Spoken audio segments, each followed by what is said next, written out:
Right, and we are live. Good morning, everybody. Check my audio. Audio's good. Let me move this window over because I want to make sure all my chat windows are lined up. And yeah, I am actually kind of, sort of, on the ball this morning.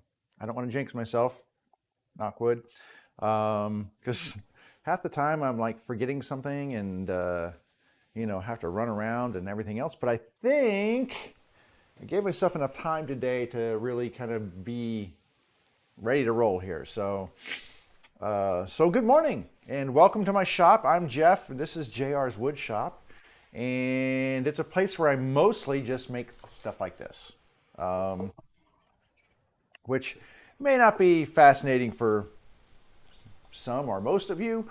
Um, it's what I do. It's kind of like, if my business model was making cutting boards, you would basically see me doing a lot of table saw cutting and gluing. And I would be doing a lot of the same thing over and over and over again. And I've actually watched, unless you're like MTM Wood, if you haven't seen him, go check out his YouTube videos. He is a maker of cutting boards, but he's an extraordinary maker of cutting boards. He is what every cutting board maker aspires to be. His stuff is phenomenal, and he does a lot of different stuff with his boards. I think he's Russian. I believe he's Russian, there's no speaking on board, but he does do. He'll do text overlays, and he'll do them in English. Or if he's speaking in Russian, he'll do like English text overlays, which is very nice of him to go through the extra trouble to do that. But his cutting boards, like I started watching them when I was getting ready to make some cutting boards for the first time, and I wanted to do end grain cutting boards, which are better than long grain cutting boards. Just gonna say, for a cutting board, if you want decorative, then yeah, long grain is pretty, but end grain is functional. But anyway, he does all these amazing things where he calculates all of his cuts out so he can have like 3D effects in his cutting boards where it looks like they're cubes that are three-dimensional. And he does CNC work where he actually CNC carves into his cutting boards designs and such, and then does he'll do the relief cuts like the pockets, and then he'll do the positive cuts on another board and then glue those in and clean. I mean, it's just, he does amazing work. And he, if you want to spend top dollar on a cutting board, his run anywhere from like $200 to $500. But honestly, the man's an artist. So if you never checked out MTM Wood, I believe is what the website is. And if you haven't checked it out before, and if you're into cutting boards and stuff, honestly, that's where you need to go look. And there's a lot of people doing cutting boards and stuff too. But the thing about doing cutting boards, in the most part, if you're just doing general cutting boards, like if you're selling cutting boards, even end grain cutting boards as a business, you're basically doing, cutting and pasting, or cutting and gluing. That's your life, is cutting and gluing, cutting and gluing. There's no joinery involved in cutting boards. There's not a lot of precision work necessarily. I won't say there's not any, because if you're doing like decorative 3D designs and stuff, there is. But for the most part, there's not a lot of precision stuff in there. So my thing, even though I'm making the same products a lot, when you watch me, I'm making the same type of products. Mine has some precision elements to it. It has some decorative elements to it. There's joinery elements to it. And so there's a lot of things, I think, in the stuff that I do that translates to maybe other projects that you might be working on. And that's hopefully where you would get some value. And I talk through a lot of my thought processes when I'm doing stuff. I do not know everything. First to admit that. I know not a lot of stuff. I know a little bit. I know enough to get by. And I learn more all the time. And that's my thing, is by, basically, I accept the fact that I just don't know everything, and that lets me learn things. If you think you know everything, you're not going to be open to learning new things.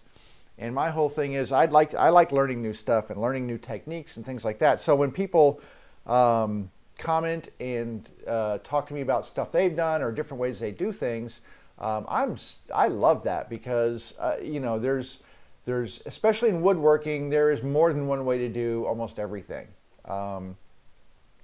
You know, people go the route of doing fancy, you know, machines to do all of your milling and planing and such. But there's ways of doing that that don't require those fancy machines. You can plane using a planer. You know, this right here, let me grab it because it's huge. Uh, this is a jointing plane right here. That's why it's really super long. Is before people had jointers, they used these things to get their boards flat along a long distance. So people do things like this. They use saws. They use router tables. There's a lot of different methods to do what I do with a couple of machines. And that's the beauty of woodworking is there's no one way to do everything. There's multiple ways, and I certainly don't know all of the ways there are. So I like learning new things. I like trying new things. If things look like, especially if they look like they're going to save me time in the long run, I'm all for methods of joinery and cutting and other things that make me more efficient and yet keep quality in the stuff that I'm making, because that's also important. You know, the bottom line is if you're making something that nobody cares about because it doesn't have good quality, then you're just kind of wasting your time, and unless it's just, you know, you're experimenting to learn something. But if you're trying to sell things, you know, becoming more efficient while maintaining a high quality product is like the gold standard, right? So I'm not a business per se. I make things as a hobbyist. I sell them, and you know, hopefully when people get them, at least from the reviews that I get, they're really super happy with it and they love my stuff. And that's pretty much the grade that I give myself, is how other people view my products when they buy them. So I give myself 4.5 to 5 stars because that's pretty much what I get in reviews. And when I get those, I know that I'm hitting the mark and I'm successful. That's my gauge of success, is the happiness of my customers. So that, and you know, when I try something, it may not go over big because I'll choose some different types of wood and stuff that I think look cool. But when I create something, like a little while ago, in fact, I just sold my last one. I did dovetail joints on a sewing machine base that it's kind of the same base I'm going to be making in a minute here. But I did dovetail joinery on them, and I don't normally do dovetail joinery on a base, and I use contrasting woods. I used maple, and I used I think it was walnut on the ends, and I thought it looked super cool. I loved the way it looked. I mean, they didn't sell like hotcakes. They sold eventually because it's the right person who had to find it. So it's not the most popular product. Sometimes I do it just because it gives me satisfaction, and if it sits there in the store until the right person finds it, that's okay. I don't have to push my stuff out the door and get it done really fast. Once it's done, it sits on a shelf, I list it, and when it sells, it sells. So here's a good example of that. This is I actually just finished lacquering this. I was lacquering this day off from the stream, and this is a base for a 3/4 size machine. So a machine that is, I've got one here. Wait a second. Right here, there's a 3/4 size machine. It's very dusty. I need to clean it off, but that's what the base looks like right there. And good God, it's so dusty. Hang on a second. It's just, oh, stop. You're so dirty and dusty. I feel so bad. I think I'm rolling that the wrong way. Anyway, this is my daughter's machine, so I kind of have to keep it clean because it's hers. And she loves this machine. She sews little things with it. She's only 10, but she loves it, and she's actually sews really well. Anyway, this is one of the machines that I use right here, and so I made a whole bunch of bases for this style machine, and some with pockets or storage compartments on the side, some of them plain. But in terms of like creative choices, I had some of this quarter sawn, this is quarter sawn red oak, which is very different. Normally I would use quarter sawn white oak, but I didn't have any, but I did have a bunch of this quarter sawn red oak. And I'm going to show you what it does is it gives you these really cool medullary rays. So you see these little lines going down through here and on this side over here. Those are medullary rays. Not everybody's going to be into that. Also, I carved the logo in the front here, so that's pretty cool. But not everybody is going to be into this particular wood in the way it looks, because quarter sawn, it has these very pronounced stripes in it. That's the quarter sawing.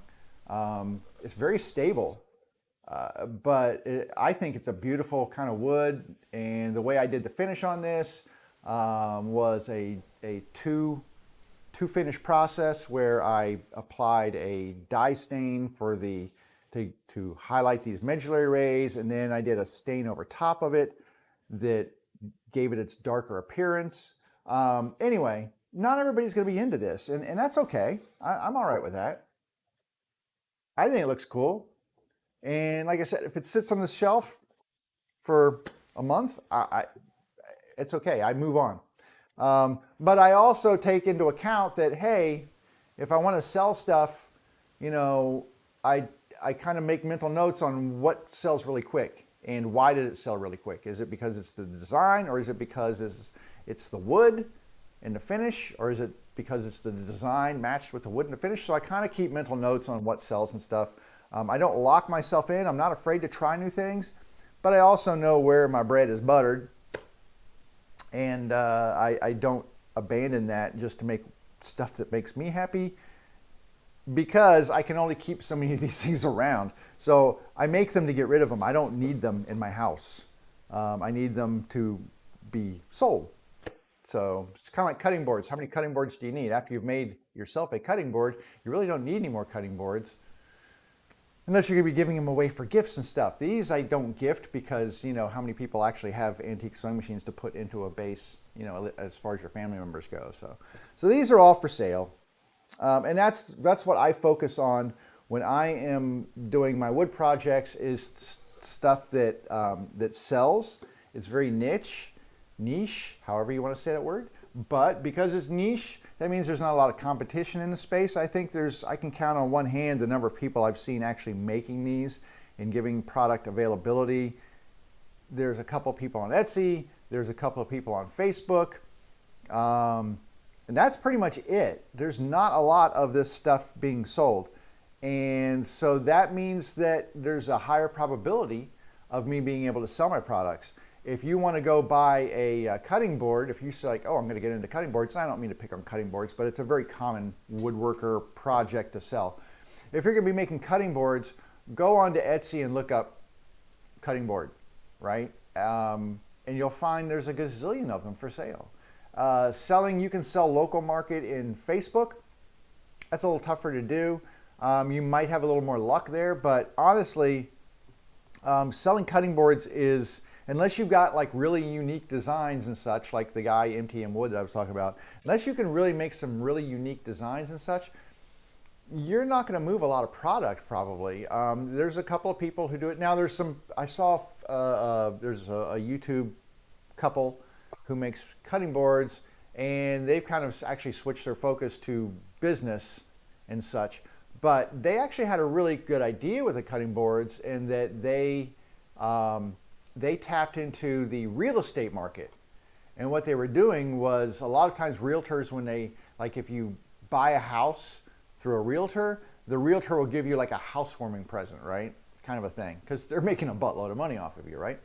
So they got with some real estate companies and said, hey, we can make these custom cutting boards. Basically, I think they put the couple's name on them or something like that, or they put the real estate name on the back. They did something like that where they kind of personalized it, but they're like, we can make these for you. We've got a whole bunch in stock. You tell us what you want. I think they've got a laser that they can actually just burn the names into them, which is really nice. That was a good investment on their part. But they get in with these realtors and say, hey, you know, for $100, here's your gift, your housewarming gift. You know, $100 for a realtor who's making thousands of dollars on a sale, it's worth it to them, because then that kind of gets passed on, and that's word of mouth advertising for them. So that's a really smart way of doing things. I have family and friends in the antique sewing machine market. So when I list things and put stuff out there, they're really nice in that they kind of push it out to their communities. The vintage sewing machine community is huge on Facebook. Some of the groups have like over 25,000 people in them. And so it kind of helps feed my marketplace a little bit. But anyway, I railed off on things there. But the bottom line is, when I make stuff in the live stream, it may not be applicable to things that you're doing in your personal woodworking, but hopefully there's some aspect of it that you can pull into what you do, even if you're making little jewelry boxes and things like that. Some of the joinery and cuts in the way that I do things, not typical of everybody's process, so hopefully that'll help in some way. Or the tools that I use and the cuts that I make, and a lot of the stuff is just general woodworking, like milling things and stuff like that. So anywho, that's a lot of ranting and raving and stuff. It wasn't really ranting, just my mouth spilleth over. So let's go ahead and talk about what I did yesterday, because it was a very busy day. So I showed you this. I was able to put finish on, like lacquer finish on 4 bases. I have 4 more to do. And I'm going to set this off to the side for just a moment. Fear not, I'm not going away. I need to get this out of the way because I'm going to be walking in front of you. No, I'm going to be doing saw work this morning, and I don't want that to get in the way. But anyway, I was able to finish 4 of them, and I have 4 more to do to put lacquer on, and then I will be ready to sell those. I'm hearing doors and such, so outside, I don't think there's anybody visiting. Oh, there's a truck out there with some people next door neighbors. So anyway, I've got, once I get them all done, I let them sit for a week or so, and then I photograph them. I put a machine in them and make them look pretty, and I list them for sale. So that's the last step I need to do in terms of getting them ready, is to get the lacquer on them. It's actually been really nice days. The past few days it's been low humidity and not super hot. In fact, it's like 75 degrees in here right now, which is really nice. So I did that. More importantly, what I did yesterday was when we left on Monday, I had cut boards into the lengths that I needed to make my next 301 bases. I'll show you what that looks like in just a second, and you'll know what a 301 base is. But I cut all these boards to these particular lengths, so I needed sides and I needed a front and a back. So I cut all those on Monday and got them ready to go. I have 4 cherry and 1 walnut. And then I also I'm making another project, a side project for a friend, and that's this big thing. It's just a big box, basically. But this is gonna go to something else. It's not a 301, but it gets the same treatment. So after I did that, yesterday, what I did was I did all the work that is really boring for you to watch, and that is doing things like CNC work. Because before I do any assembly on these things, I like to do the CNC work if there is any. Sometimes that means doing a logo carve, like the one you just saw a minute ago had a logo carved in it. These are too narrow that I don't do the logo in them, but they do get side handles to lift the base up. There's handles that go in there, and then these particular ones get another pocket carved in them to allow for a hinge on the machine, and I'll show you that in just a second because I did that one as well. Let me switch and see if you can see better on this one. So this is actually something I set these up, and once I get it set up, it's really easy. I just take one out, put another one in, and the CNC is already set up for it. So it's pretty quick and painless for me to do these. I make a pocket. So I put the 2 boards together, And then I have this set up where it just basically cuts this pocket out. And what that pocket is when you separate these like that, now you have a handle. And so this handle goes on the side. You can see that it's not, there's a specific thickness on the handle depth, because I have to route out, when it's all together, I'll be routing part of this out with a rabbet bit, and I need to leave a thin wall in here. So I take into account how thick this wall needs to be for my handles. But anyway, when I've now got two handles that I can use. So one goes on each side like this, and when you lift the machine up, like that. So that's what the handles were for. I did all of the handles, and then, like I was talking about, there's a hinge that goes into the machine lid and lifts, the lid lifts up on the machine. I'll show you in a second. I've got one over here. I just don't want to hold over this very second. But anyway, and it needs these little recesses right here. There's a little, so this little pocket, basically what I end up doing is I take the wood, put it flat like this on the table, on the CNC table, and I cut a little pocket out right here.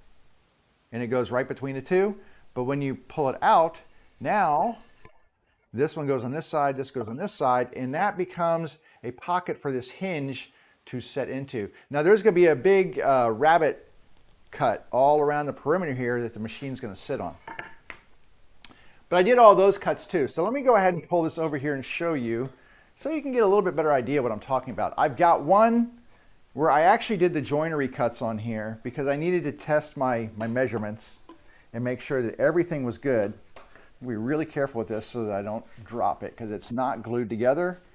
It's held together with clamps, with a clamp. So I've got a big band clamp on here right now, and the band clamp is just holding all this joinery together. But this is the machine, one of the machines that would fit in here. It's actually slid a little bit. So when I cut the rabbet cut around the edge, I'm going to cut it deep enough that this machine will set down inside and rest on that rabbet, which is a little ledge. Okay, there is I don't know what you call this thing, a lid, a lip, a front flap plate. I'm not picking my words very well. But anyway, this thing actually has a hinge in there that needs a pocket because it dives down below the level of the base. And that's what those little things are for.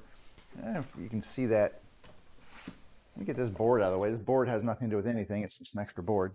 Let me pull this around and see if you can get a better look at this. I think that's a little bit better. So you see right here where this extension bed sits in front of this machine, there is a hinge right here. That hinge actually goes down below the surface, and it needs to have this cut. Now this one I cut a little wider than I should have. It happened. I'm not going to worry about it. But you can see that it does not now make the machine rise up, which it was doing before. If it was sitting just on the wood, it would just rise. It would make the machine tilt up. This way, it sits down in that little slot, and it's good to go. So the best way to do that, now let me move this machine out of the way for a second. This is a 301 machine, by the way, and there's a short bed and a long bed version. So that's the long bed version. But now you can see how this kind of fits together. There's going to be slots right here. I actually did a pencil line going all the way around. I kind of traced it just to make sure that I had the right spacing on there. I will use a very large bit. This is a rabbeting bit. And I love this one because it has different bearing sizes. So depending on the depth of the rabbet bit, I can change this bearing to a smaller one or a larger one and get a deeper or narrower ledge. This is, I think, the most narrow one I have. This one will do 3/8 inch. So if you measured from the edge of the bearing to the edge of the blade, it's 3/8 of an inch. So as this thing travels around, it will cut basically a ledge. It's called a rabbet, but it'll cut that into the edges all the way around, and then that table will sit down inside there. Now, also what I did was I and that's why I put this together like this. It's not glued right now. It's just held together by this band clamp. But I did that because I also wanted to check the machine fit. If I put this right here and look, it's just a hair wider than the edge of that machine. I took a pencil and drew around the edge of the machine. As I get to the corners here, it'll make some big sweeping corners, but honestly, this is going to be really cool. So it'll go all the way around. Gotta be careful right there. But that's what I'm gonna do with this. I'm gonna do this on the router table. I can't do this until they're all glued together though. So this was just so that I could check the fit. So I went ahead and did the joinery that I'm gonna do here. These are not glued in at the moment. They're just being held by these clamps, or this band clamp. But I needed to check the fit and make sure that my measurements were the same, because I did different joinery than I normally do. The last time I did this with, what did I say? With dovetails. A dovetail, the piece of wood would go all the way from this end to this end, all the way to the ends. Because this is not a dovetail joint, there's a 1/4 of an inch of wood on each side that I leave on the face boards. So that 1/4 of an inch means I had to shorten this by a 1/2 an inch from where the dovetail pieces were measured from. So anyway, I got all those figured out, and I said, you know what, let me do the joinery on here before I make some expensive firewood. Let me just put it together really quick and set the machine inside there and make sure that I'm getting the fit that I need. As you saw from sitting in there, I do have the fit that I need. These are in the correct location. These kind of got screwed up that my depth measurement, for whatever reason, was wrong. But when I redid them now, they actually have the correct depth measurement, so they'll be more better.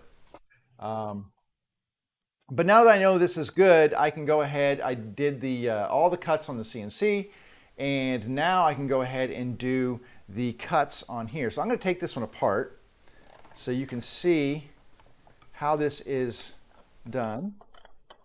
And this is a great little clamp, a band clamp. This one's made by PowerTech.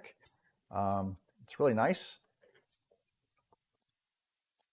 And I like it because when you're done with it, you can just loosen the flap here, pull all these together. They kind of pull together really nicely. Like this. And then you can flap this, and then you can roll this excess fabric up. I don't use these to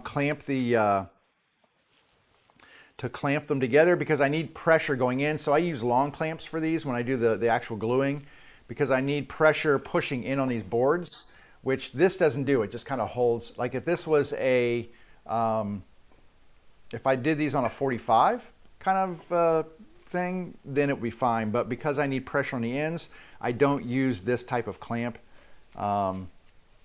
So I typically use my long clamps, and they work much better. But anyway, I'm just going to roll this up, and then this, there we go. So that's this kind of out of the way. It's kind of nice. And I'm going to put this over on the side here for a minute.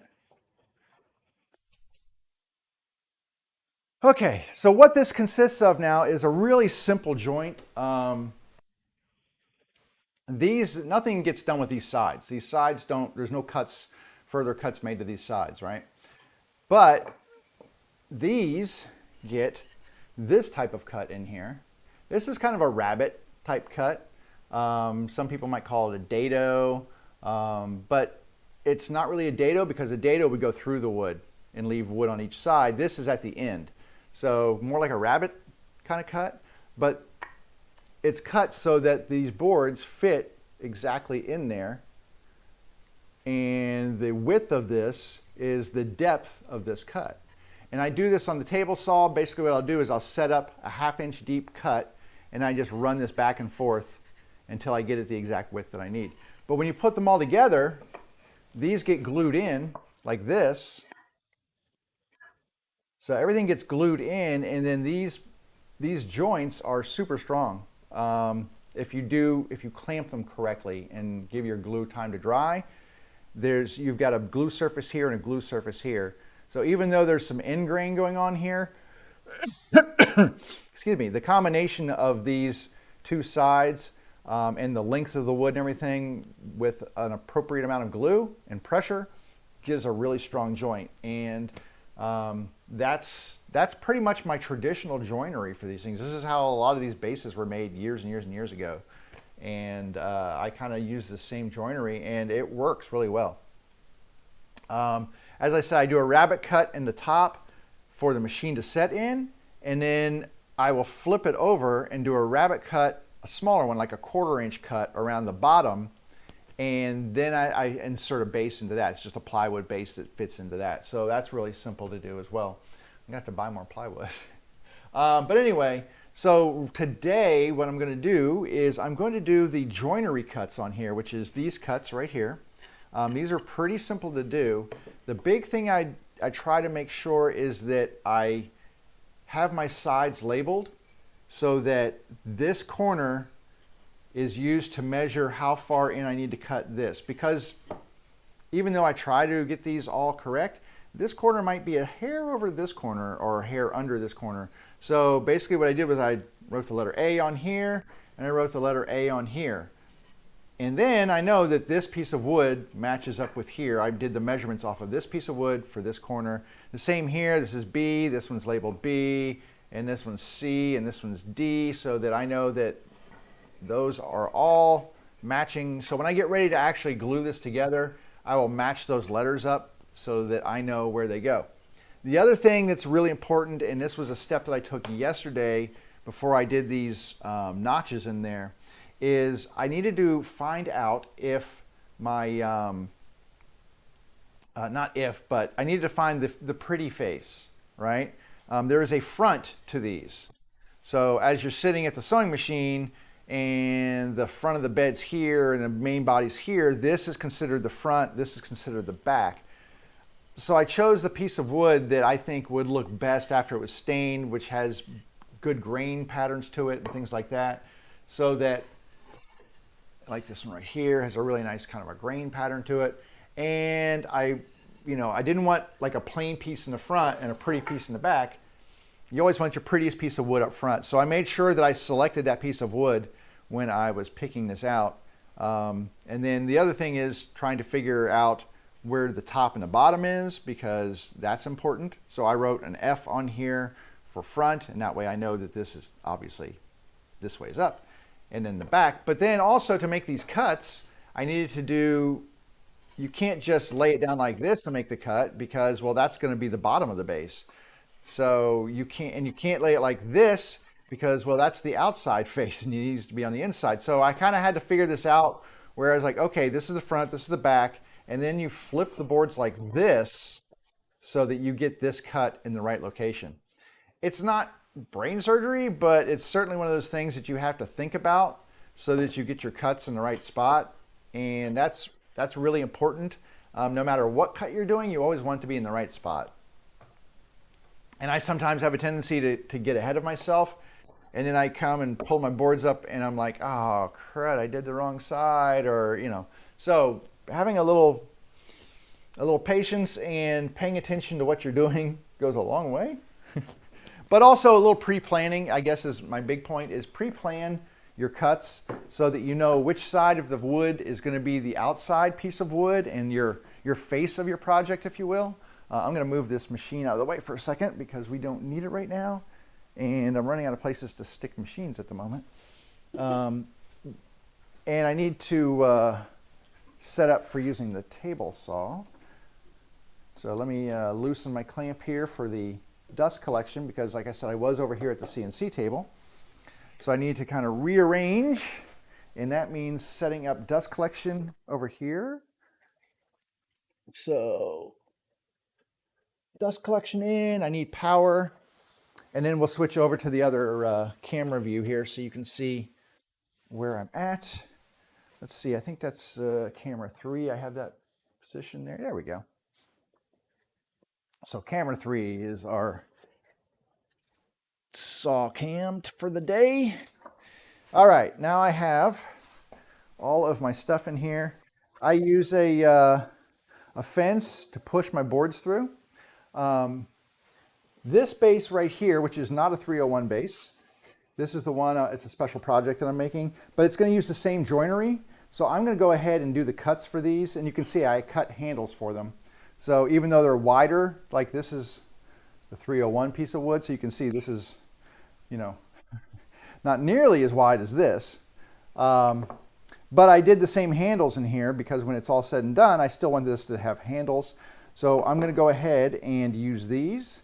I'm going to, now these I did not pick a front piece, but I think this is going to be my front.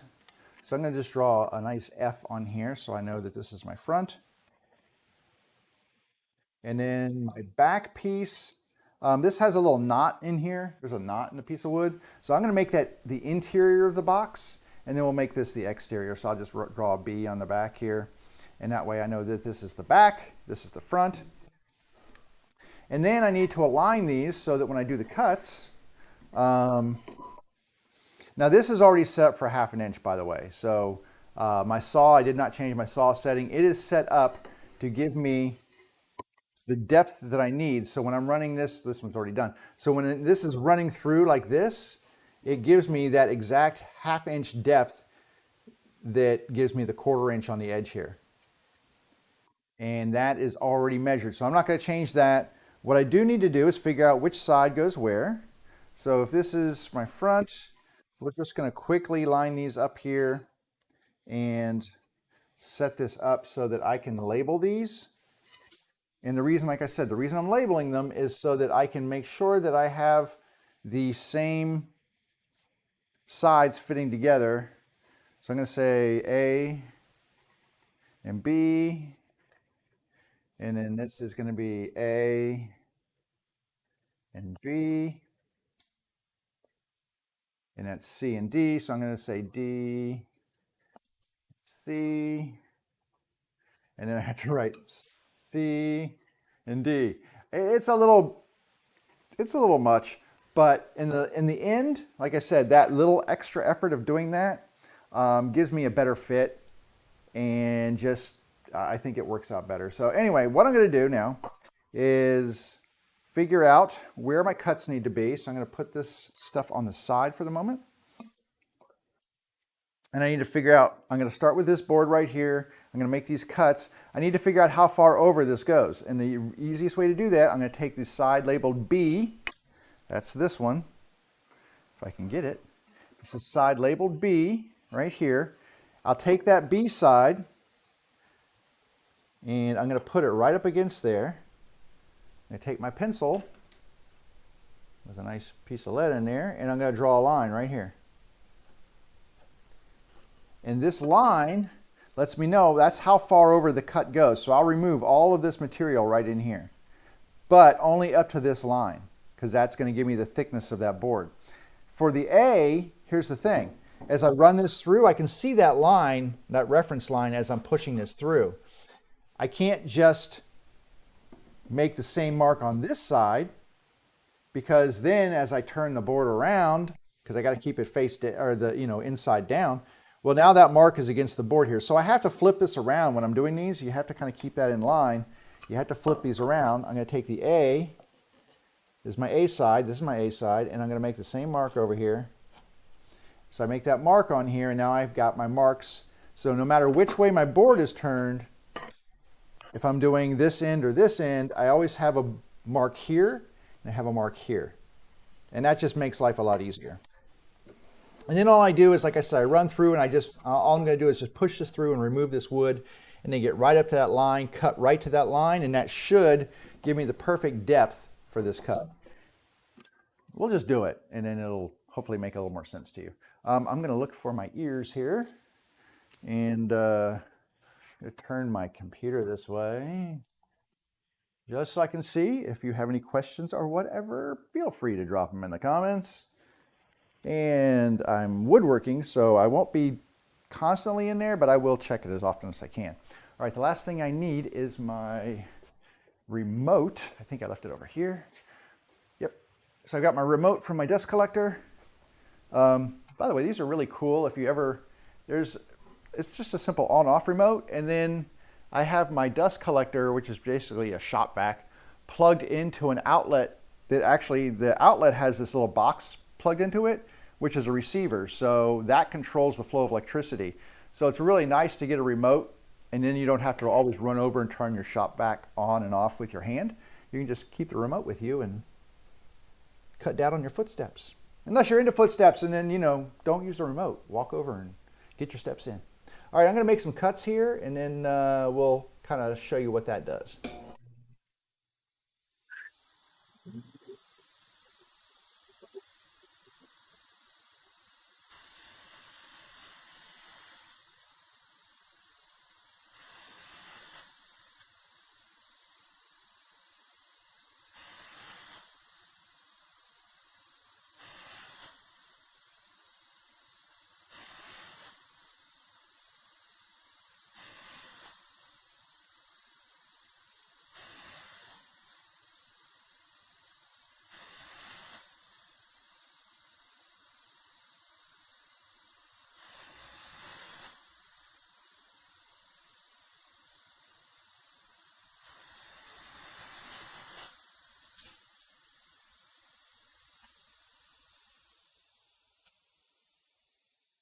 Okay, this is my side B, so I'm going to grab my side B piece of wood here. This is the B, and I'm going to put that inside here, and that perfectly, I mean, it's just a tiny bit of I mean, it's just a hair proud, like maybe a 30-second proud over here, but that's perfect because I would rather clean that off. But I get a really, let me hold this up so you can see, there is a really, really nice joint there. It's nice and clean. And that's really what we're doing. That's pretty much the gist of it. I could put a dado stack in here, but honestly, the setup time to do that is much longer than me just nibbling away at this and then getting a nice precise cut. So I'd rather do it this way. All right, I'm going to turn this over. We've got our marker over here. I'm going to go ahead and cut this other side, and then we'll mark the other board and start on that one.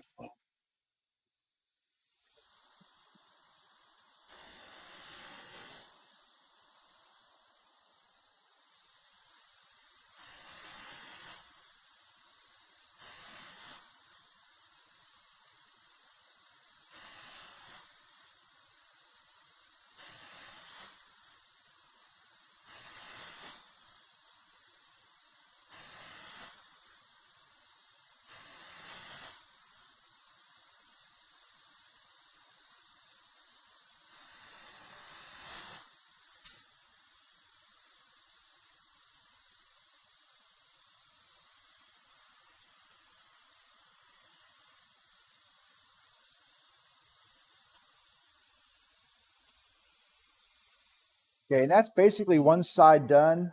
You can see that on my face, I want to make sure that those lines are on the inside here, not on the outside of my face. So that's why I labeled the face. It keeps me from getting confused. The face is always up. No matter which side you're cutting, you always make sure you have the face up. And that way you're always going to get that cut right where you need it on the inside. And you might think, that's really silly. You don't need to do that. Trust me, I've screwed it up. So the easier I can make it for myself, the better off I am. So this one's going to push through B. That's side C. I need to find my sides here now. So I need side C. To mark this, get myself an edge. Okay, and then this is side D. I'm going to turn it around this way. And side D is right here.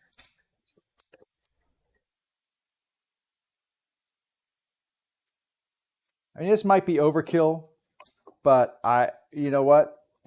You don't mess with success. That's all I can say. If it ain't broke.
Okay, now this is, like I said, this is a different project. So I'm going to set this over to the side.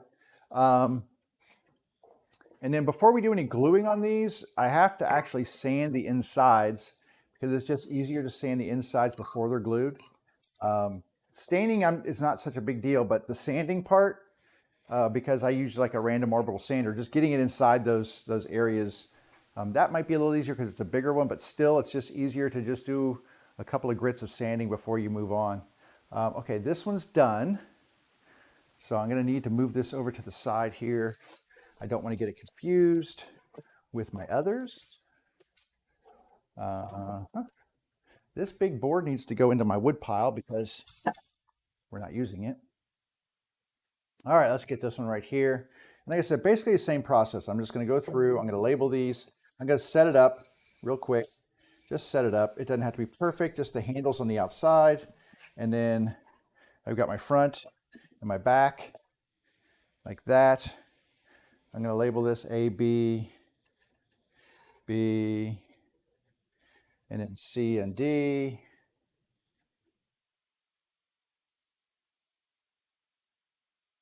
And then I can label these. So this is going to be A and C. And then this one right here is B and D. And then I can go ahead and make my measurements depending on which side I need. So for this one, face down or face up. So I need B right here.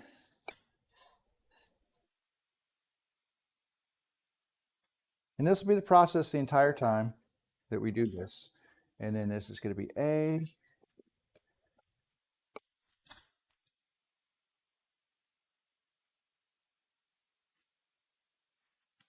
This one. Where's my side C? It's going to be here.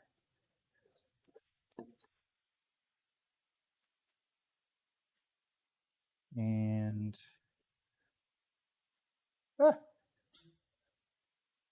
side D.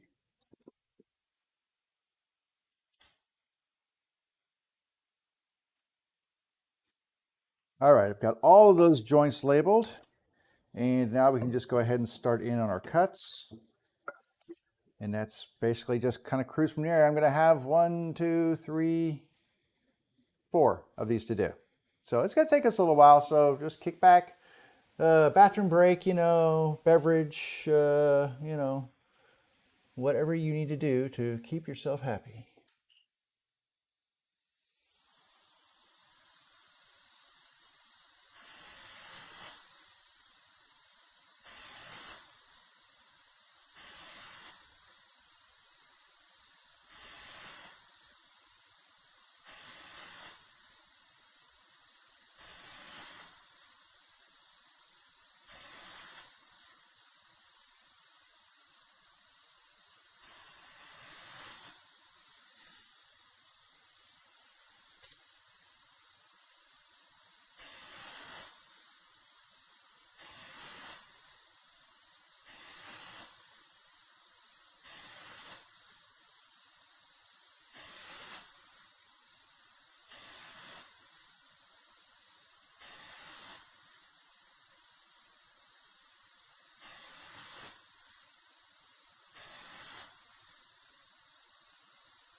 Now, if you don't have a table saw, there are other ways to do these things, but they're not always the easiest.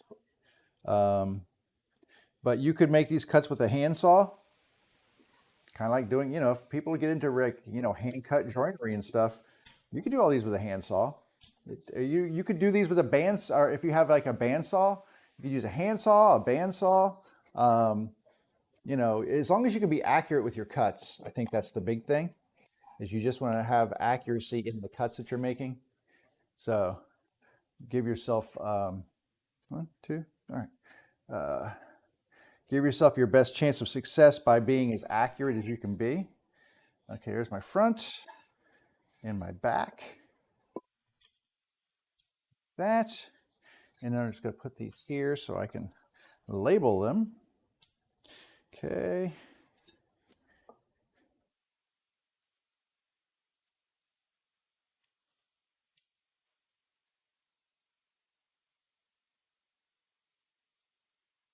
Like I said, there's no secret to this. Whatever helps you keep things straight in your head. You don't have to use my method, just whatever works for you. This will be A and C.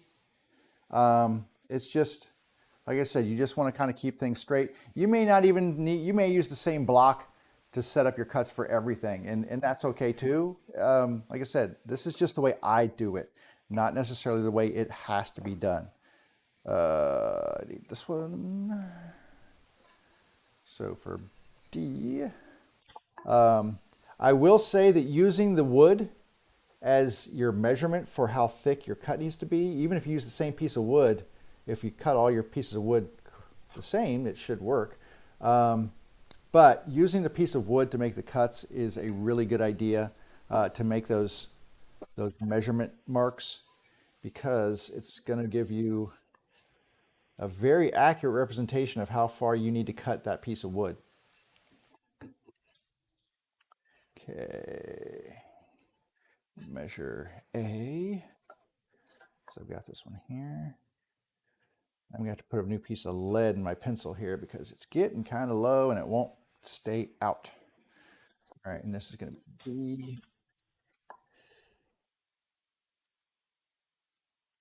All right. Will you keep, there we go. All right, so onward we go with the cuts here. Just moving forward.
We are making progress.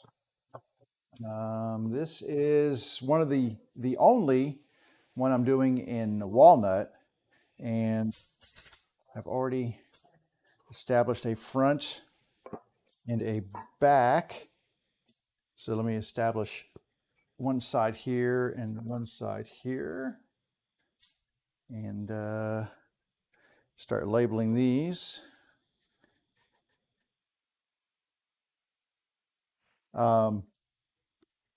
Yeah, the walnut, I didn't have a lot. This was from a project, dang it. Another project that I was working on, and I had this wood left over. Oh, that's interesting.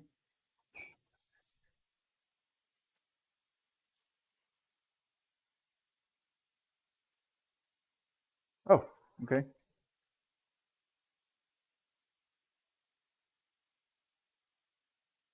Okay, so my dog apparently threw up because real life happens. Oh, hey, and we've got free fall clashes here. I have to step away for just a moment. I'm going to be in the be right back screen. I have to go.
Okay, sorry about that. Never a dull moment. You know, nothing breaks up a day like having to clean up some dog throw up. So, is what it is. Yes, barfing dogs are always fun. I just feel bad for her because it was basically her entire breakfast. So she might be hungry for the rest of the day, but I'm not sticking anything else back in that loaded stomach, that's for sure. Uh, she's a sweet dog though, so I'm hoping it's just nothing important. All right, let's see, where was I? Back to B. I need B. Did I label these? Oh, I haven't labeled these yet, so whoops. Getting a little ahead of myself. So this is B and D. Like I said, this is not necessary if you don't want to do this, you know.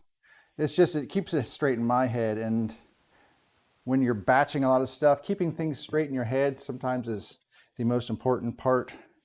So let me get B.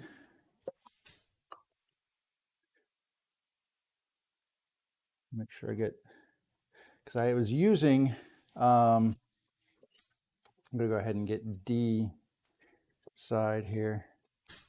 There's other lines that I drew on here when I was doing some cuts and measurements and stuff. Oh, doggone this pencil.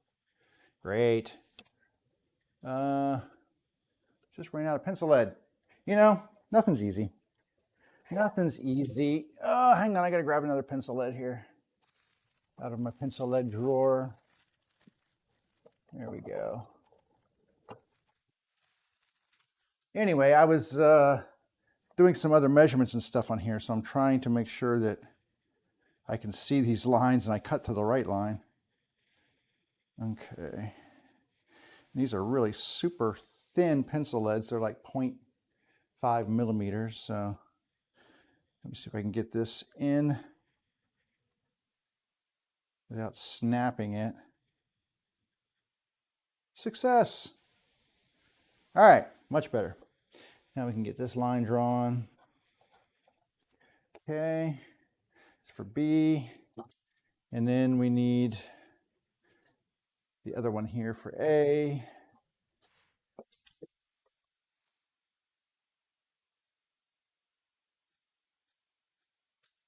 Okay.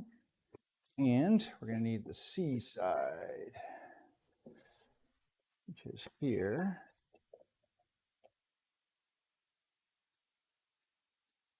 Okay. Let's get these cuts. We've got one more to do after this, so doing pretty well here. Pretty well. Knocking these out. And then basically what I'll do is I will go through the process. Once I'm done with this, I'll go through the process of sanding one and then showing how I actually glue it up. And then I'll do the rest of them off stream because once you see me do one glue up, yeah, maybe, I might do a couple, but I don't have that many clamps too, so I can only clamp 3 items at a time because of the long clamps I need. I have some Bessie parallels that I use. I only have 3 sets of them, so that limits me.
So the biggest thing when I'm doing this that I really try to ensure is that, especially when I get close to doing that line, is you'll see my hands up on top here.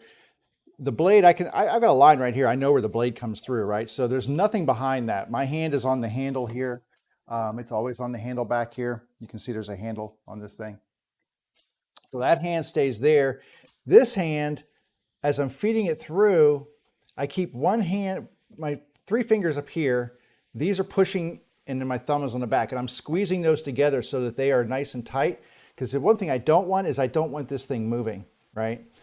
During my cut, because I need them to be nice and straight. So I keep those squeezed together, and I keep my index finger, not here, but over here, pressed down so that I'm ensuring that I'm getting flat pressure and keeping this flat on the table, and then this is holding it here to make sure it's not getting side to side. So that's kind of the way I do this, is as I'm moving this, I get it lined up, and then I just keep pushing it and pushing it. Now on here, because I've got a 0 clearance fence on here, I know exactly where the edge of that blade goes. If you've got a wider one, you might have to experiment a little bit. But because this is 0 clearance on the front here, I can tell exactly where that blade is going to make that cut. So I just put that line right on that 0 clearance edge, push it forward, and that gives me my perfect alignment right there. 0 clearance fences are really nice. This one I had to buy specifically for this machine because this Delta is kind of weird. You can see it has this, like, I don't know what this is, kind of like a hard PVC type plastic on here. A lot of them I've seen where people can make their own, where they'll just basically, they can have a flat piece of wood that fits into their space that's cut specifically, and then they'll raise the blade through there. 0 clearance blades or blade covers are really nice for a couple of reasons. One, for the reason I just explained, but two, because if you're cutting really thin wood or whatever, it keeps them from falling down inside. So the only thing coming up through that plate is the blade, and there's no room for wood to fall inside. That's what I don't like about this. There's a pretty large gap back here and along this side. I'm not crazy about that, but there's nothing I can do about it. Because of the specific design of this machine, I mean, I guess I could try to model something like this that would fit and make it in my CNC, but it'd be kind of hard to do. It's a little beyond my available skill set. So I buy the one for like 65 bucks, which, you know, is a lot more expensive than being able to make your own. I think, I mean, most saws, at least if you get a decent saw manufacturer, will have some sort of 0 clearance fence that you can buy or easily make your own. So if you have a table saw and you don't have a 0 clearance fence, I highly recommend one because they do make cutting thin strips and such really easy. A, B. So I've had a lot of success with mine. Even though it's not as 0 clearance along the backside as I would like it to be, it still does a pretty good job. So A and C.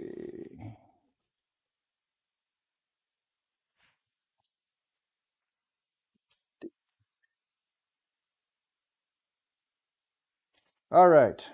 I guess I shouldn't have thrown it away. Time to start measuring here.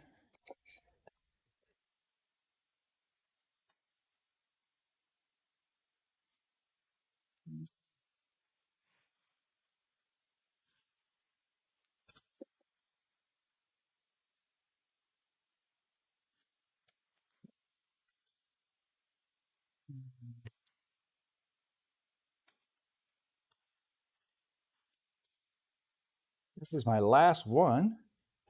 So this, I mean, it goes pretty quick. Once you start kind of getting into the groove, it really does move pretty quickly. I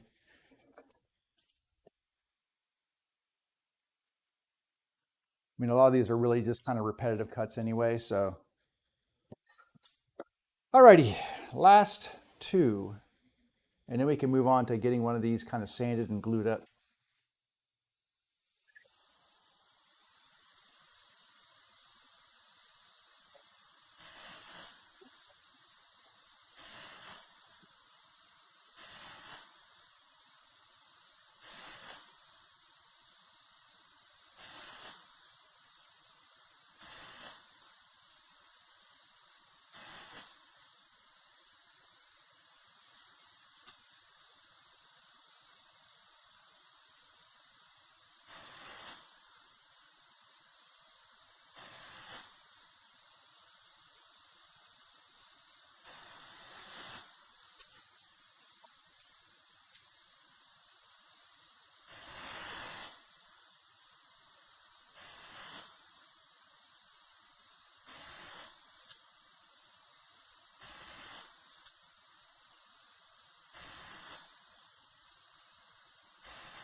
Okay, that is the last of those cuts, and we are good to go. So, I mean, in essence, now what we've got is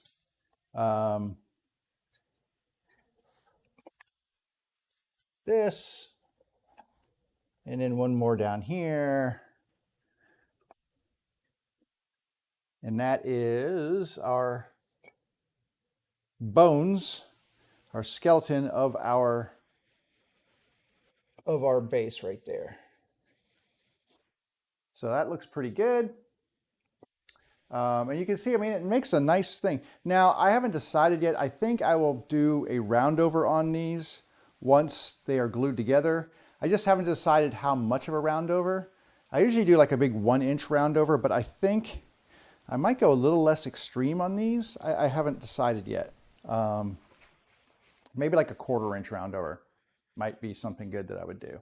Anyway, let me pair these up so that they don't get confused. And I kind of keep all of my pieces together now.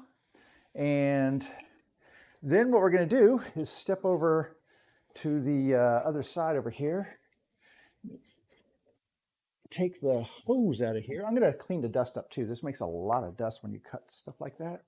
So just quickly.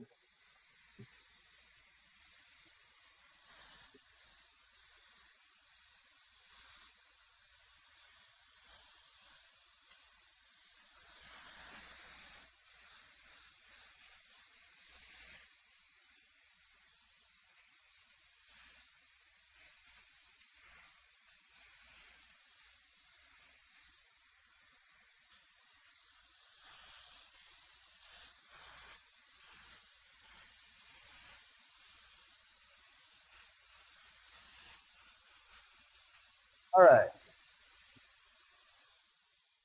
All right, so now I need to get my sanding set up.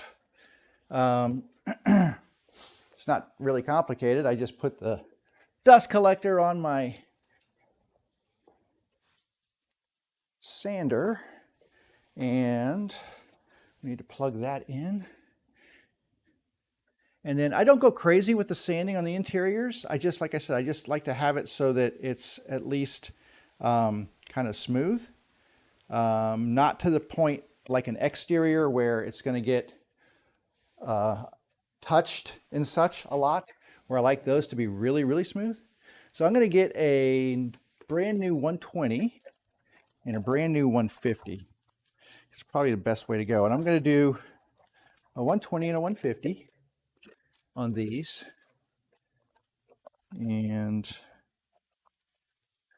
that will be all the sanding I'm going to do on the inside, with the exception of I will finish with a straight sand on here. And basically what that means is once I'm finished with the circular sander, I'll take this last grit and I will put that on a sanding pad and just do some straight passes with the grain. And that will eliminate, hopefully, any of my last swirl marks from the orbital sander. So what I'm going to do is get this board out of the way because it's not necessary at all. I'll set it down below here for a minute. I'm going to get my little sanding pad down here. Just a little soft, kind of a rubbery pad here. I'm going to stack the boards up, and I'm going to hit these one at a time. All right, so we're doing interiors. You've probably seen me do this before, but one thing I like to do on interiors. Now this right now has, I don't know if you can see it, there are some marks on here that are, I don't know if I can get those in a light where you can actually see them. I'm trying to see where there's little marks in here from the planer and such that go across. And so that's my first chore, is to get all these planer marks out of here. So I try to get the planer marks out, and didn't really get that exactly where I wanted it, did I? Not exactly. But anyway, we want to get these planer marks out of here. One thing I like to do is just take a pencil and just go across like this. When that pencil mark is removed, you can see I did a pencil mark on there, hopefully. When that pencil mark is removed, that means that I pretty much am ready to move on to that next grit. I need my dust remote right here. All right, let's go ahead and get this thing sanded here.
And that is all of the 220, or 220, that's all the 120.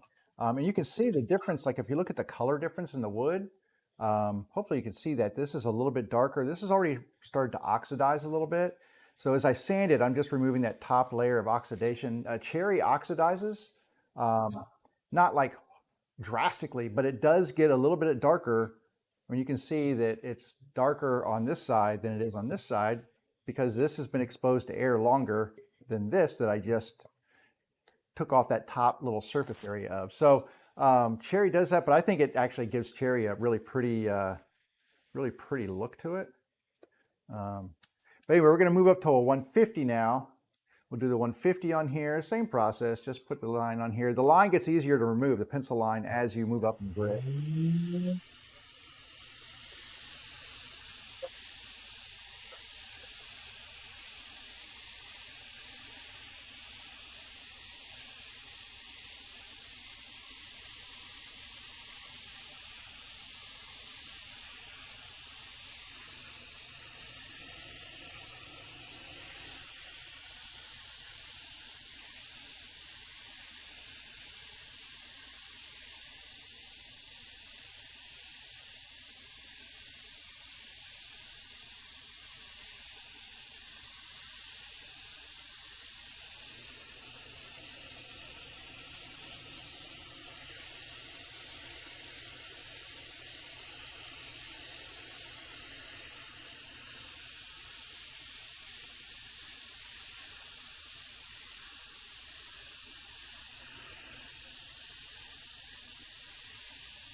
Okay, so that's all of them sanded to 150, and then let me see here if I do have an extra 150 right here, and I'm going to get my sanding pad right here.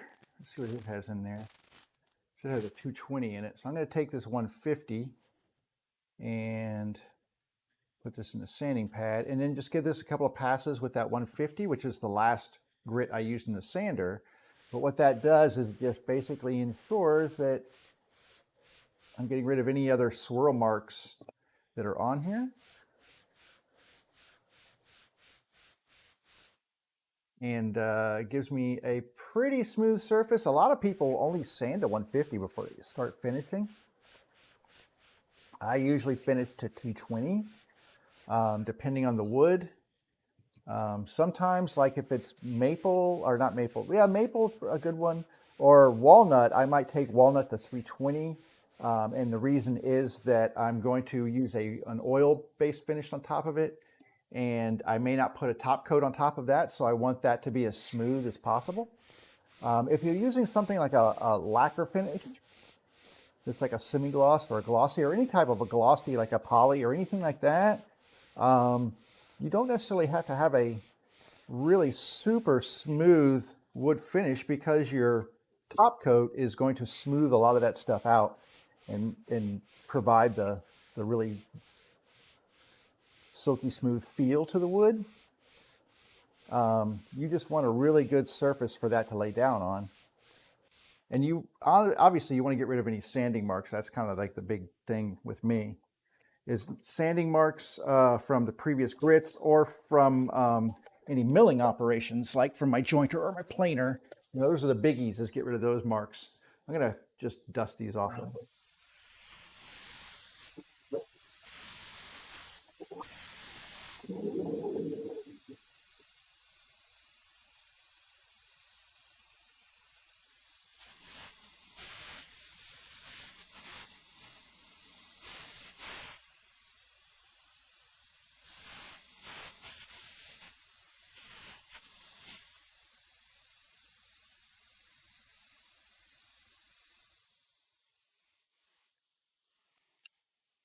And I guess I could do this too. Hang on.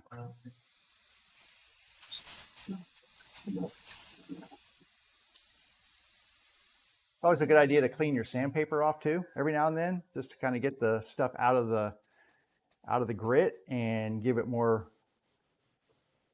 bite when it's actually working. I think this one looks pretty good though.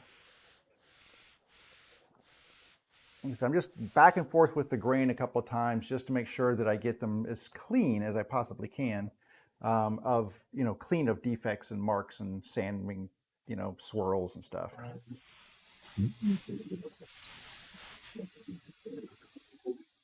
I can tell you from experience that you'll think you're good, and then you put a dark finish on, and that's when those things just pop out at you. And then by then, you have to sand off your stain and start over again, and that sucks. So, a little extra effort at this point pays dividends. And to me, this is one of the biggest keys, is just this, and I see a lot of people don't do this, but I've always had a lot of success, is whatever your last grit is, just follow up, put that grit on a flat sanding block and just go with the grain. Even if it's like 220 or 320 or whatever, still just do that last step and you'll have a much better finish. I guarantee it.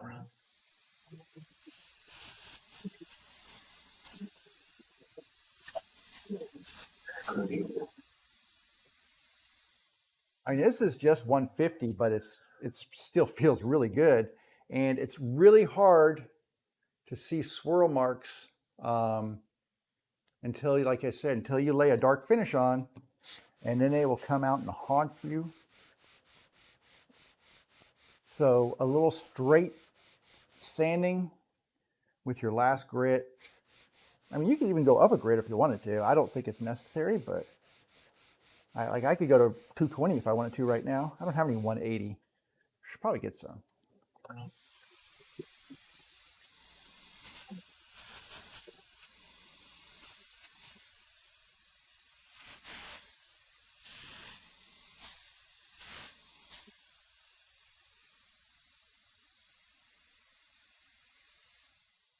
Okay, so this one is now sanded on the interior and is ready for some assembly. So to do assembly, let's go back over to the table saw, because it does have a really nice reference surface that I like to use. And I also need to take those ears off my head because, whew, it's a lot. But what I'm going to do is I'm going to get a couple of clamps here. I'm going to take this off and store it down below. It has a handy little spot for it. I'm going to get these clamps out here.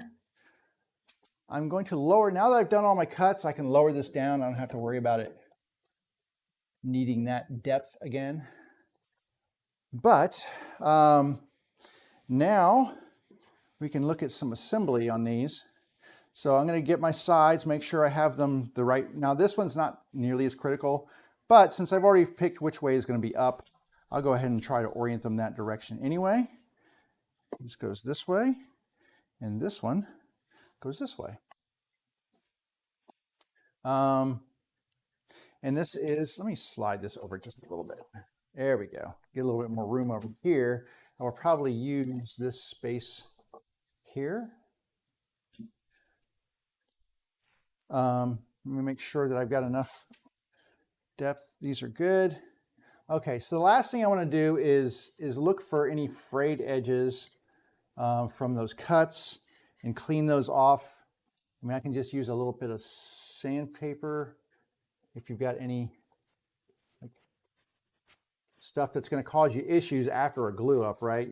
It's like now's your chance to clean any rough edges off that you don't want sticking out of your piece when you're going back. So just the fuzz is all I'm taking off here. If I had any high sides, like if for whatever reason I wasn't pushing down and I had a high area on any of these little cuts going across here, I have a plane that I would use.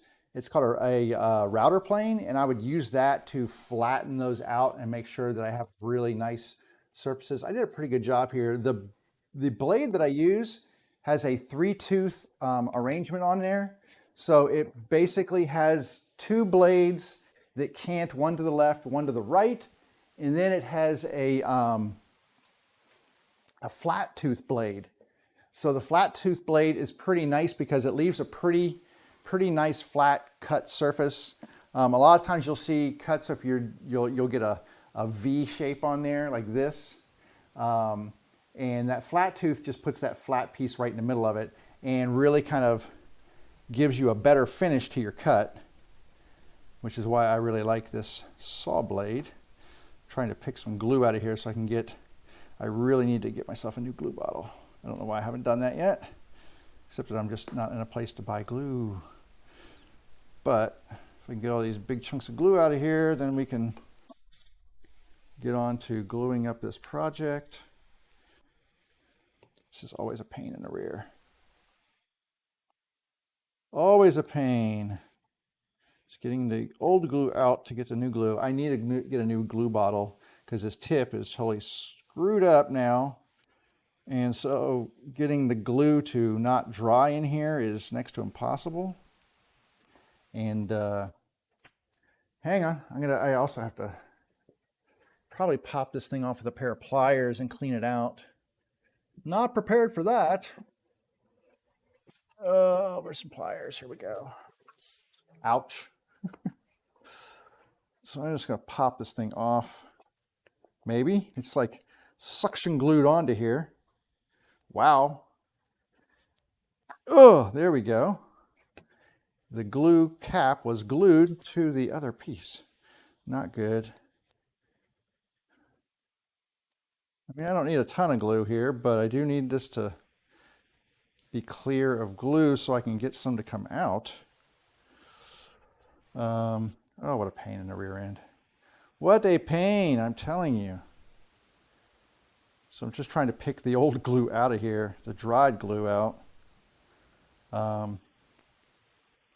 Which must be really highly entertaining for anybody watching.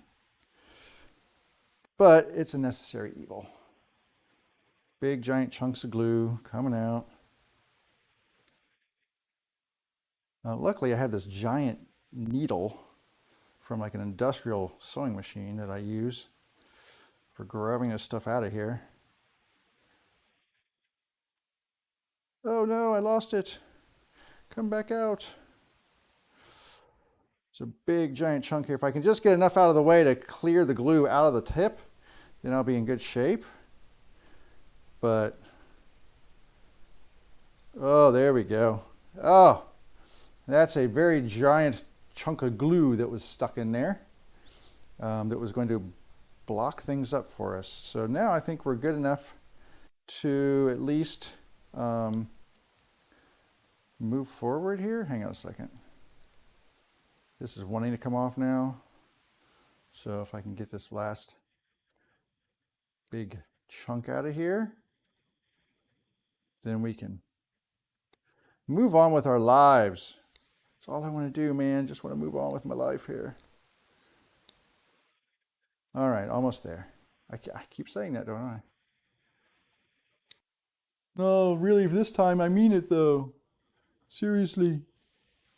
All right. Got that. Yay. Actually, let me get a paper towel so I actually can wipe the excess glue off my fingers, because I just use my fingers to spread this stuff.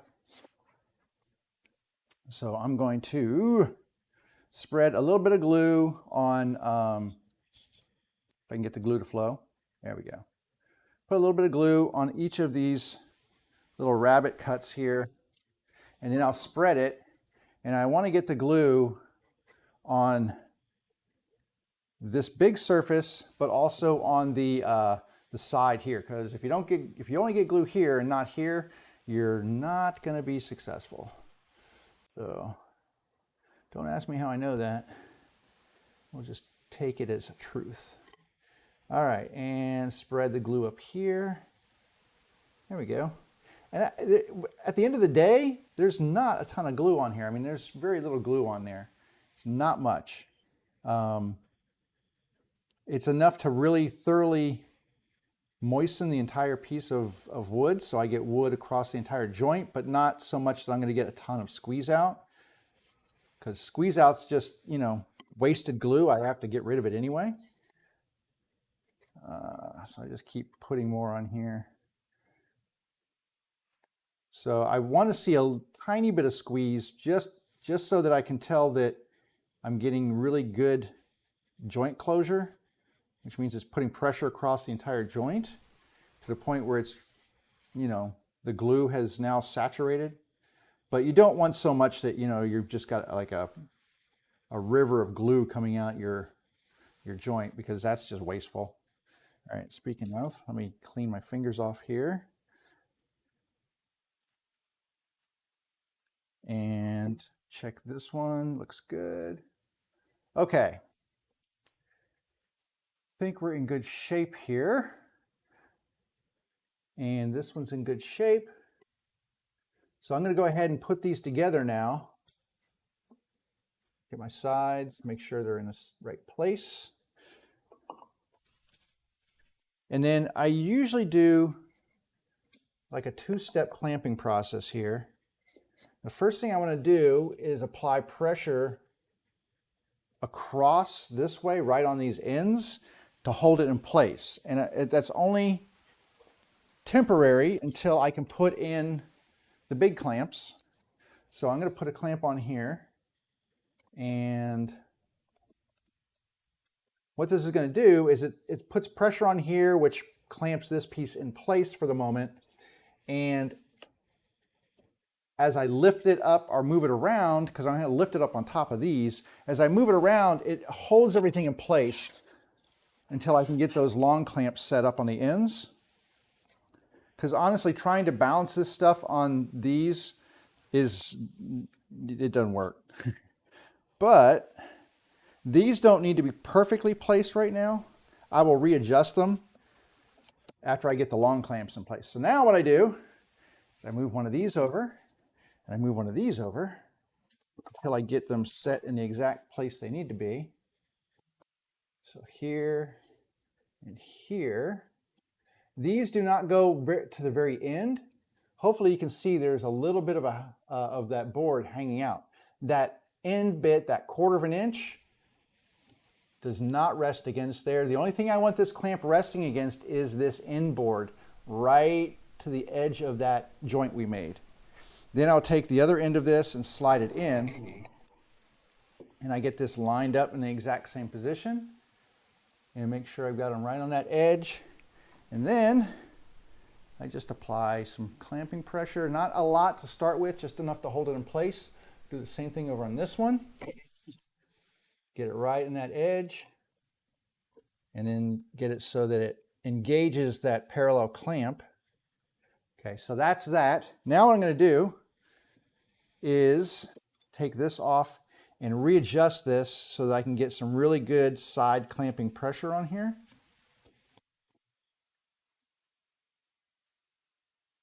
Because I want this to be clamped this direction and this direction. So getting them clamped in the correct orientation so that I get really good pressure across the face of that joint in both directions.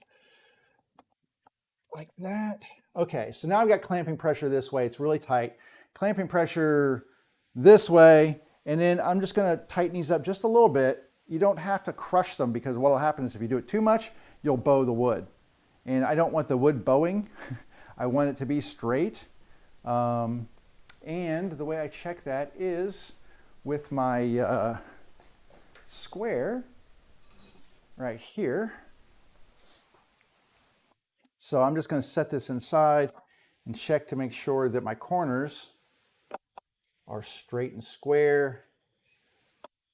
And they are as square as are going to be. Now I've got a little bit of extra clamping over here. They're bowing just a hair. So what I might do,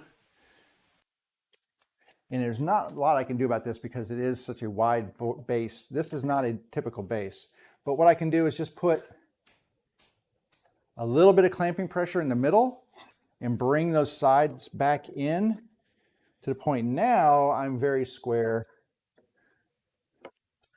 Very square. And that's what I wanted. This side, not so much. Maybe give it a little bit more. There we go. One more pop there. I don't want it to be bowed in, but I've got pressure. There we go. That's perfect. So I've got pressure kind of pushing it the lengthwise, which really makes this one a bow out. This clamp right here just makes sure that they stay straight. I've checked it with a square. Here's a kind of a better look for you to see what it looks like. At least you can see the bottom of it. So this right here is now super square. And if I check this one, same way. So that's what I'm going for, is to keep these boxes square while they're in the gluing process. If I let these things set for 6 hours and they're bowed, they're pretty much going to stay bowed for life. So I've got to control that process now while I can. I'm going to set this on the floor. That's the other thing about those parallel clamps, is I can just set them up and they'll be nice and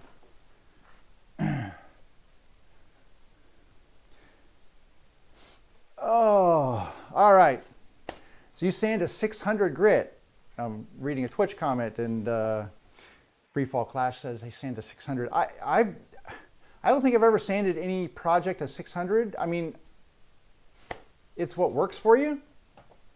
I've never done 600. I always find that when I apply 6 layers, which is usually what I do, is like 6 coats of lacquer on top and a semi-gloss on top of a 220 finished piece of wood, that I get the surface that I want.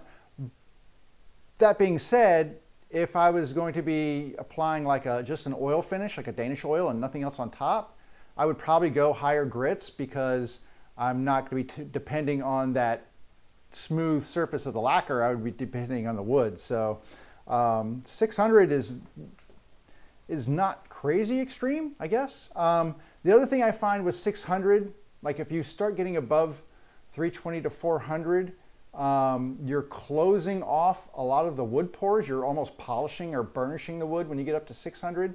So it's super smooth, but it's also not going to have any open areas to accept stain or whatever. So it really depends, I think, on the finish you're putting on top of it too. Like an oil base finish is really, it soaks into the wood fibers itself. But if you want something going into the grain, then it's kind of great. What'd you say? On some projects I sand the finish with 600, not the wood. Oh yeah, the finish, absolutely. So when I'm doing my my lacquer, like the last thing I do is hit it with a wet dry. I think this is 400, but I'll use 600. Sometimes I use 800. I've got a bunch of this just laying around when I'm lacquering. So here's some more. This is actually 800. And that's the last thing I actually do to my stuff. So I take that back. I'll spray 5 coats of lacquer, then I'll hit it with the 400, and that takes up all the dust nibs and makes it super smooth. And then I'll spray 1 more coat of lacquer. That usually settles in and gets rid of any scratch marks or whatever from the 400, which are really minimal anyway. And then I'll hit it with like an 800, just really lightly. And yeah, it does a super good job. Yeah, so yeah, for wood, 320, 400, probably the most you want to do on the wood itself. When you're talking about sanding a finish, absolutely. I do that. Like I'll do when I'm turning pins, I'll turn pins on my lathe. And that stuff I usually use, like I'll do a CA finish on top of it.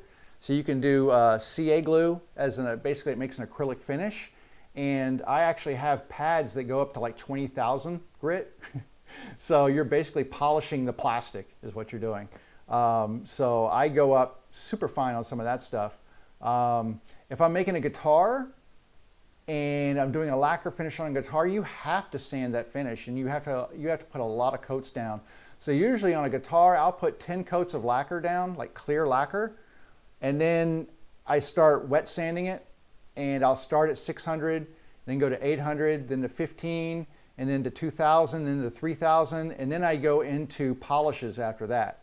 So there's so much that goes on top of finishing like a guitar. If you really want that like glassy, smooth finish, you have to. I mean, if you're just doing a satin finish, it's different. But yeah, for the glassy stuff, I am always polishing my finishes when I do a guitar.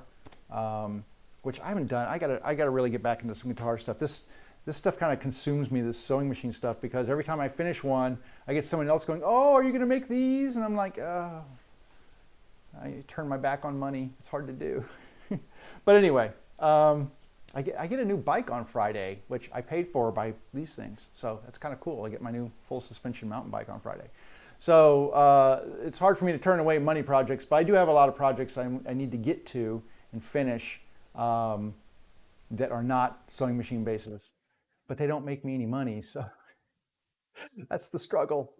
All right, what do we got here? It's almost 1 o'clock. I think I'm going to call it for the day because all I'm going to do is basically sit down and sand these and glue them together just like we just did. That is not a 301 base. It's a different base, but it's the exact same process. I'll sand the interiors and done anything. I got a question about, have I done finishes on live edge wood? I have done some live edge stuff. It depends on what the final product is. Like I did a kitchen counter for a friend of mine. He had a big live edge slab, and he's got a farmhouse, and he's got a logo for his farmhouse. So he gave me the logo, and I actually put the logo in on I put it on my CNC machine and cut the logo in the slab, and then polished the logo out. And then I either use 2 different types of finishes on a slab. So there's this stuff called Rubio Monocoat. I don't know if you've seen it or not. If you haven't, look it up. I think it started life as a floor finish for hardwood floors. And people who do slab finishes have kind of found it. It's so nice because it's like got an A and a B part.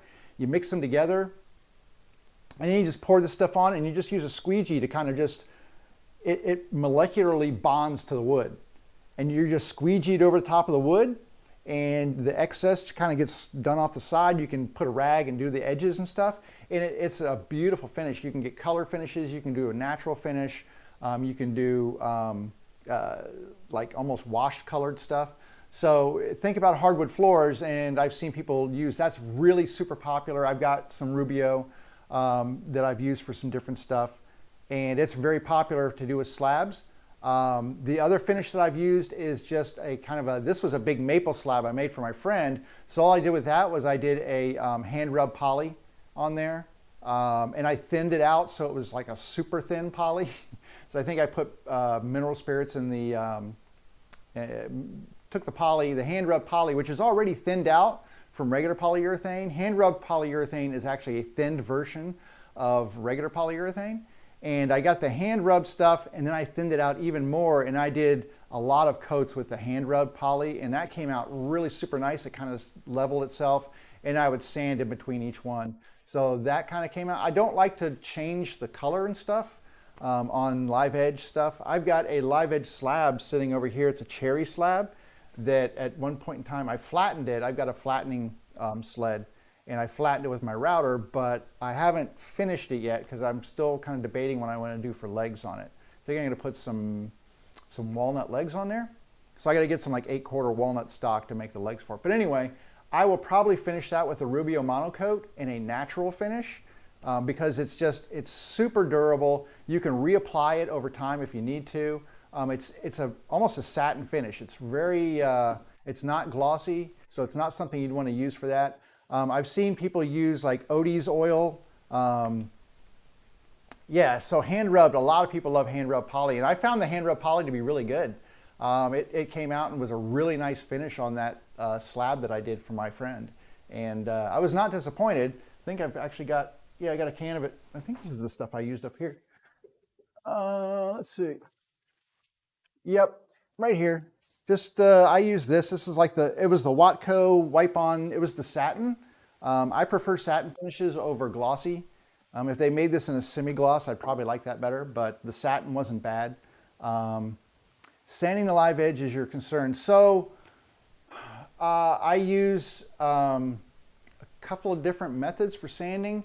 One of them is I'm trying to think of the name of the stupid thing. It's basically, I use sanding wheels. I think I've got some in here that I use for doing the edges. I don't know if I have any in here or not, but they work pretty well. And you can get like sanding discs on a drill or something if that works better. But yeah, like I'll start with one of these things. This is a 60 grit, and then I'll go to like a 120, and then I'll go to I'll get it as fine as I can, and then after I get them down using this, this is just a flap disc, and once I get it kind of down with that, then I mean, you kind of lose some of the natural wood, but it still holds up and looks very live edge-ish. But then I'll use a sanding sponge, something a little softer than this and more pliable. I'll use a sanding sponge and just go over it, and it takes longer, but it's worth it. So that's kind of the way I do the edges on a live edge. Obviously, knock off the all the stuff. Hang on a second, let me bring this over. I'll show you real quick what I've got here, because one of these days I'm going to do something with this.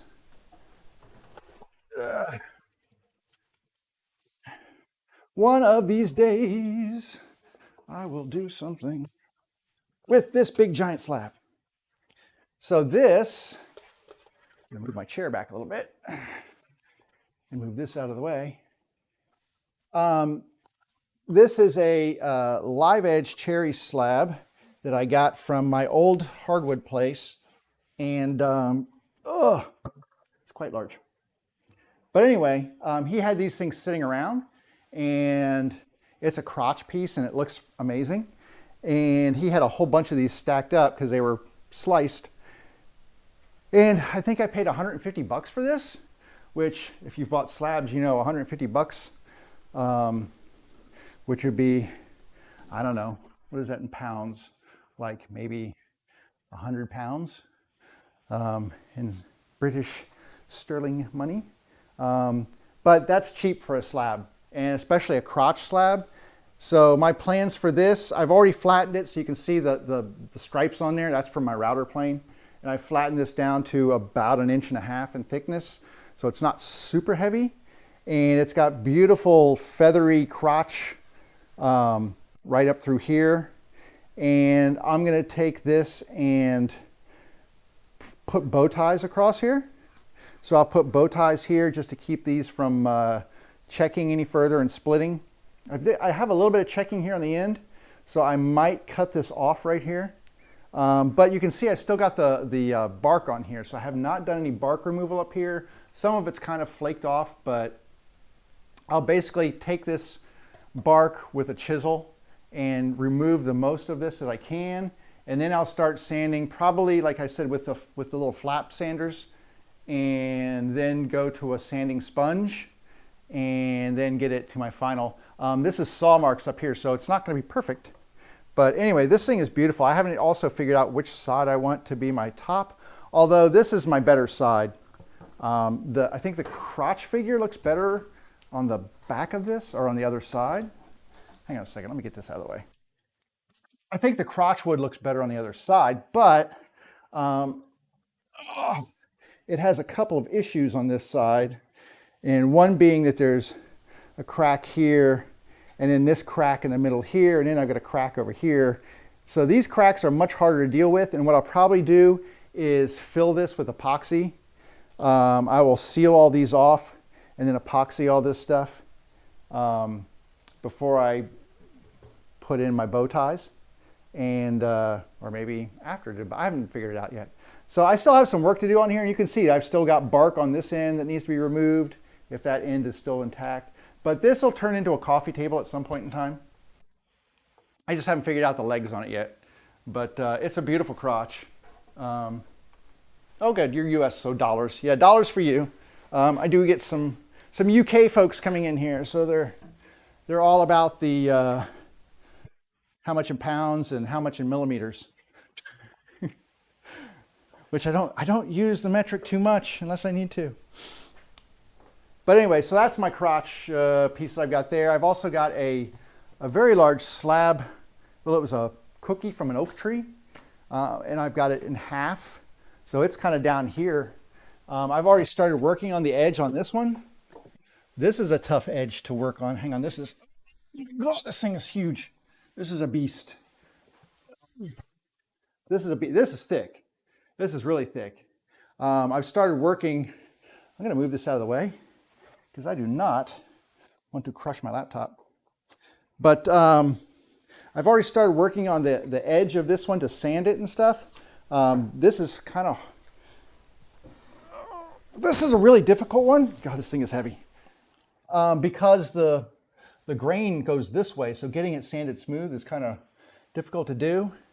But you can see this will be a very cool table once it's done. It's actually too thick. I really need to take this down to about half its thickness. But it's oak and it's freaking hard. So I had this on my sled. This was actually, I've got the whole cookie. I've got the other half outside. And it actually had this natural split in there. So I said, you know what, I'm just going to make it a half of a table kind of thing. So I might actually just cut a straight line across here and don't worry about all this crap up on the top. But yeah, so this one, so I've got a couple of slabs laying around here. Hang on. Oh, this thing weighs about 70 pounds or so. It's a little beefy. A little bit. It just lives down there. I try not to mess with it too much. Yeah, it's a fun chunk of wood. Like I said, I've got the other half of it sitting in front of my house. I'm sure my neighbors love seeing that.